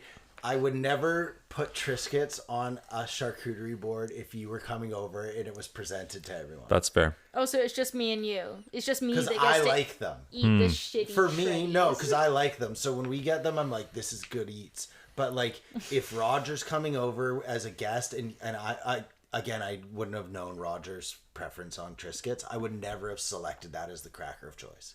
Fair. That's crazy. Do you know what? That's crazy. Do you know what crackers I like? For charcuterie or just in general? So just in general, Okay. like, It does change things. but also for charcuterie, like these are, and you don't have them in Canada, but this was like a staple in my house in English growing up. There was this big orange box, and it was cracker variety. And they had a Hovis one, which basically tasted like a digestive biscuit. If you've had a digestive biscuit, it tastes like that. But they're called like water wafers or something. And they have like a ton of bubbles, and they're super crispy. The table water. Yeah. Yeah. I know exactly. We have that here. They're white, but the bubbles are brown, like they're bubbles. Yes. Yeah. Yeah. Yeah, I like those too. are my favorite kinds of Really? crackers. Like just I with do really like like those. salted ones. Fantastic. But we used to have the Jacobs box, and it would come with all these assorted crackers. And then, like, inevitably, the Jacobs box would become like a sewing box or something. You know? Oh, okay. where- It's a legit tin. Yes, Yeah. yes, yeah. But it wasn't actual tin. It was just a plastic box. Oh, But okay. it was just a very handy box to have. Fair. Yeah. Yeah, I mean, I really like saltine crackers with salt. The unsalted ones are fucked up. That's weird. Yeah. Why Why would you not put salt? I want Yeah. a saltine with no salt. You're like, so you just want it. Yeah. Teen? That's a little weird. That's a little pedophile. Yeah. Definitely touches Okay, kids. so speaking of charcuterie, what are your charcuterie crackers? Because Okay. please, God, go ahead. Okay, so my go-to, they sell it at Costco. I believe it's also a Kirkland brand. I think it's just called like flax something crackers, and they're octagonal. They come in a 2-pack, like a silver bag, and they are I know know what exactly you're what talking you're about. Yeah. I know what you're talking like about. they Yeah. just pair well with any cheeses. Everything, yeah. And so that's always my go-to. Yeah. And then usually I'll toss in like one of the Breton ones because Anna likes those. Mm-hmm. And then maybe something like a table water or those rectangular, long, slimmer ones. Yeah. Those are usually pretty good. So that would be my go-to cracker choice. I usually keep it to 1 or 2 crackers, and then it's like 2 meats and at least a brie. But if I'm willing, I will branch out to a couple different cheeses. You need for sure on a party charcuterie. There has to be a brie. Yeah. Someone's gonna. Yeah. If you only put out brie and there's one person there, they'll eat the whole brie. Yeah, and then Yeah. so brie is obviously a staple, but in my charcuterie experience, I always have to have a boursin as well.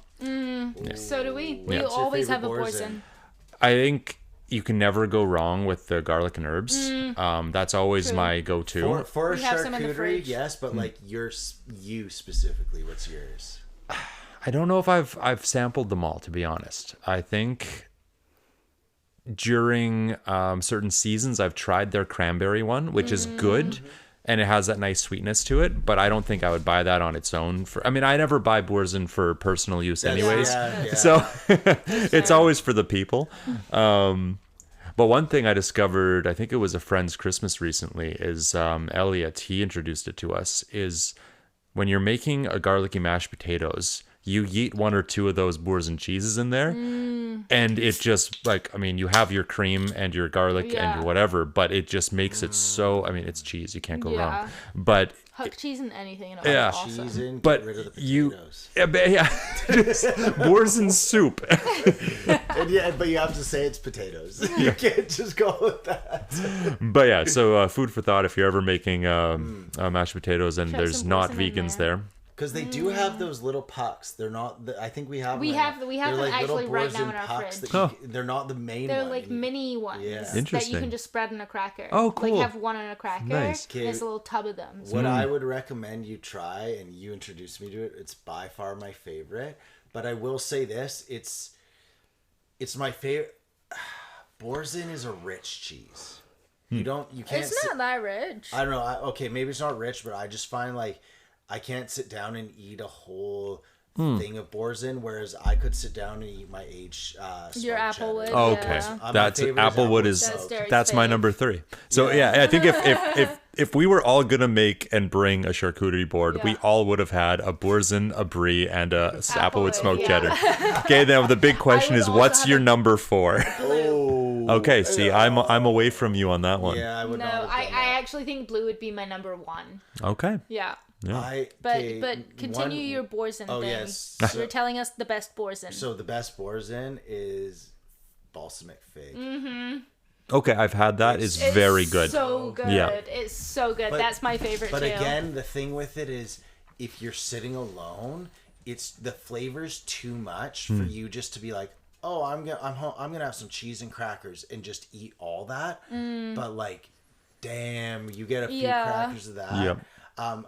To answer your question about number 4, I think I would go with something like a manchego, like one of those Ew, cheeses. no. Something that's because I like the ones that they're white, they're hard, and they have flavor. hard cheese. But it's not like super sharp. Yeah, like That- a manchego. Yeah, that's what I would think I yeah. would go with. Okay. No, what would you go for your 4th?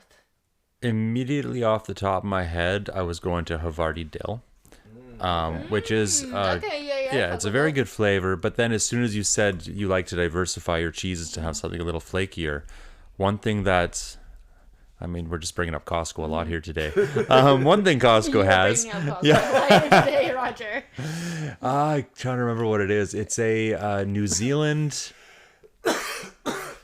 Yeah, it'll have to come back to me. Something. It's a New Zealand something from the sheep of the New Zealand Highlands. Okay, see, I will also say goat cheese. I'm a real fucking big fan of. Like, I love goat cheese. I know you don't like it. But yeah. I like it in eat a if I put salad. it on something. Yeah, It's good in a salad. Yeah, Omelets.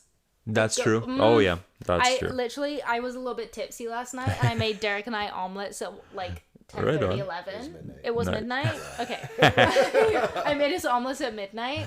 And my omelet was goat cheese and andouille, which is kind of like soppressata. It's like a spicy Italian sausage paste. And I just had that and goat cheese, and they go so fucking well together. And it was honestly probably one of the best experiences I've ever had in my life. That's awesome. Over giving birth to my daughter. Whoa. I'm just kidding, but No, it you're was not. really No. You can't take it back. You can't take that back. What about you? What would be number 4 for you? Oh, that was the Havarti dill. Oh, right. Yeah. Havarti dill. Yeah, come on, keep up. Sorry. And I will remember that cheese by the end of it. Yeah, that. Yeah, I mean, I don't know. Charcuterie's just. We got to move on because we could. Yeah, I was gonna say we we can either talk go forever into your about go-to charcuterie, meats or we move yeah. on to the next Okay, topic. We're gonna move on to the buy and sell now. Okay. I'm new to this, so please explain. So basically, it used to be the buy and sell. So it used to be you got to do both.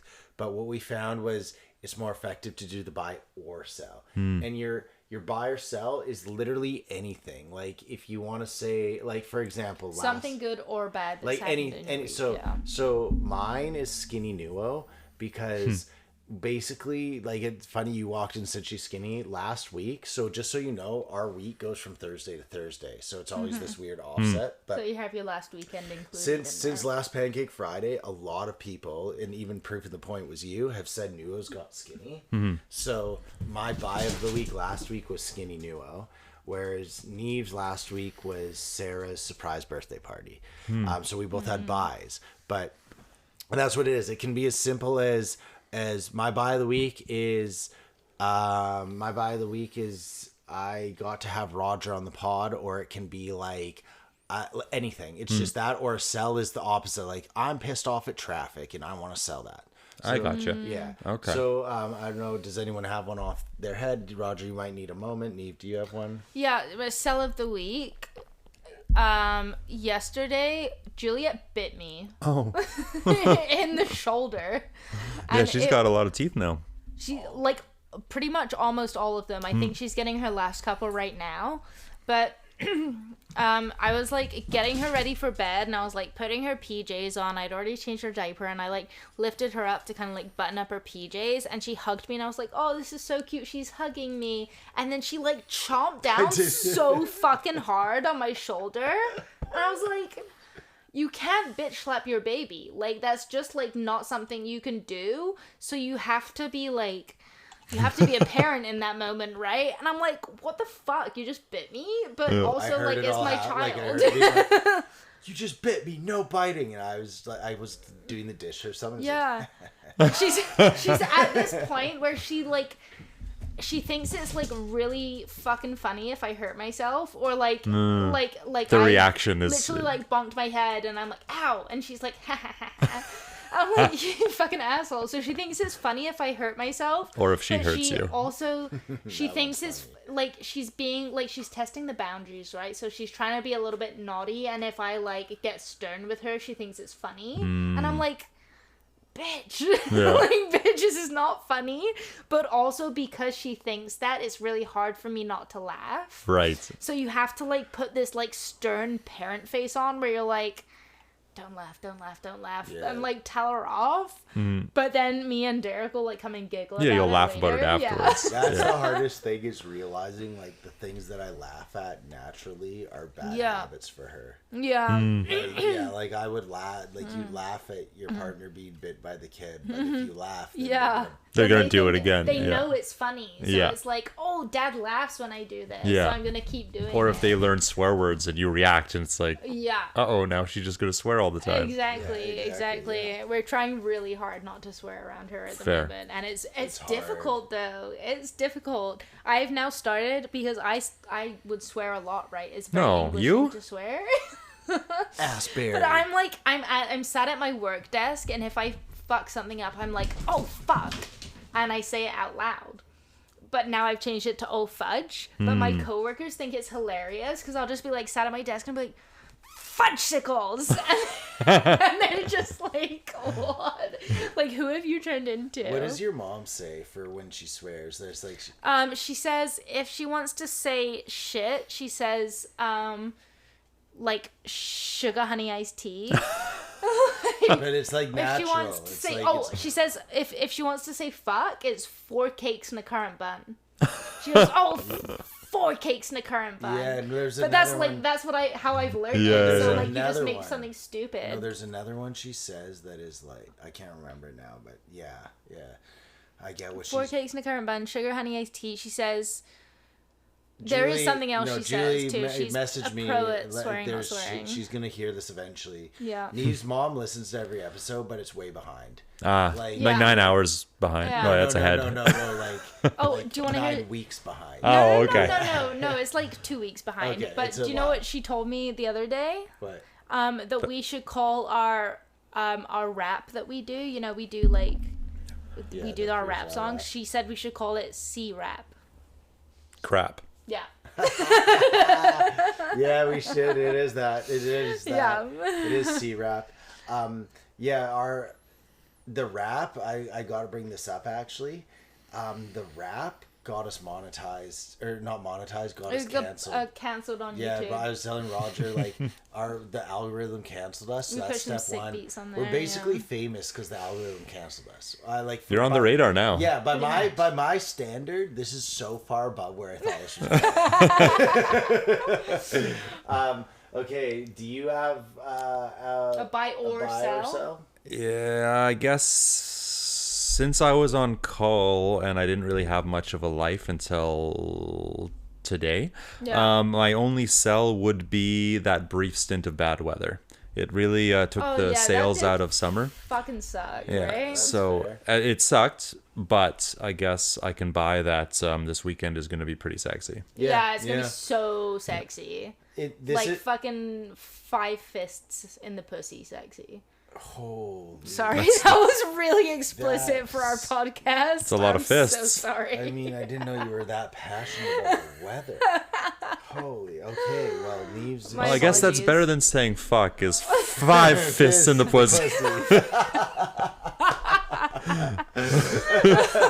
Juliet just starts going into daycare and saying that. They're like, where'd you learn Oh, this? they're Is it- like, yeah. somebody call CPS. If they were like, where'd you learn this? I'd be like, this is a chance to promote the podcast. Episode 92.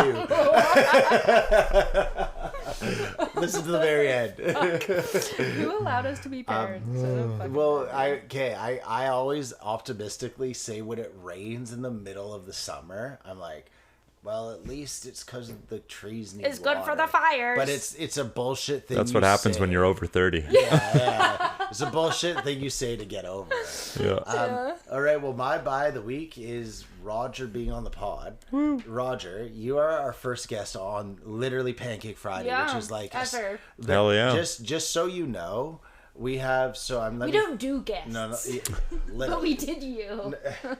And it was Not yet. No, And it so was we have. really nice. I have poor and famous, which is just if I'm like, say you Poor and me. and famous. Poor and famous. No, no. I heard porn famous. Everyone does. So if Neve wasn't here, that's what we would be doing is poor and famous. Poor and famous. Yeah. Are you the poor or the famous? No, well, Neither. okay. Here, the whole joke before everyone both. says, "I want to be rich," and no one knows who I am. I'm like, I don't want to be rich. I just want everyone to know who I am. And then Fair. everyone's like, you see me, and I get off a plane, and there's like all this fanfare. They're like, "Oh my god!" And I'm like, "Get out of the way! I gotta get in my Uber." Yeah. I'm like, "Does anyone have my please? I'm poor." I need to go to work. Spare some change Please, this for mom's a getting cab. me. I can't pay for security. Then me and Neve is Pancake Friday, and actually Pancake Friday has by far had the most viewership of everything. Like Because I'm here. Right on. You can attribute a lot to that. No, so anyhow, it's great to have you on the show. I'm happy to be here. That's the buy of the week for sure. And you've been a great guest. You really Thank you. have. It's been fun. I hope to be invited back for whether other Pancake Fridays or other of the variety hours. Yeah. I really. We have a lot of fun when we do this. I think it'd and be- it's literally just us sitting at home on a Thursday This night. is all Fair it is enough. every time. Yeah. Yeah, this is every time. Yeah. I think it would be fun if we did one and we did a special pod. So we could do a Pancake Friday, but I think we should do a on-air. Special pod. No, what's it called? What were we talking about earlier? The hash.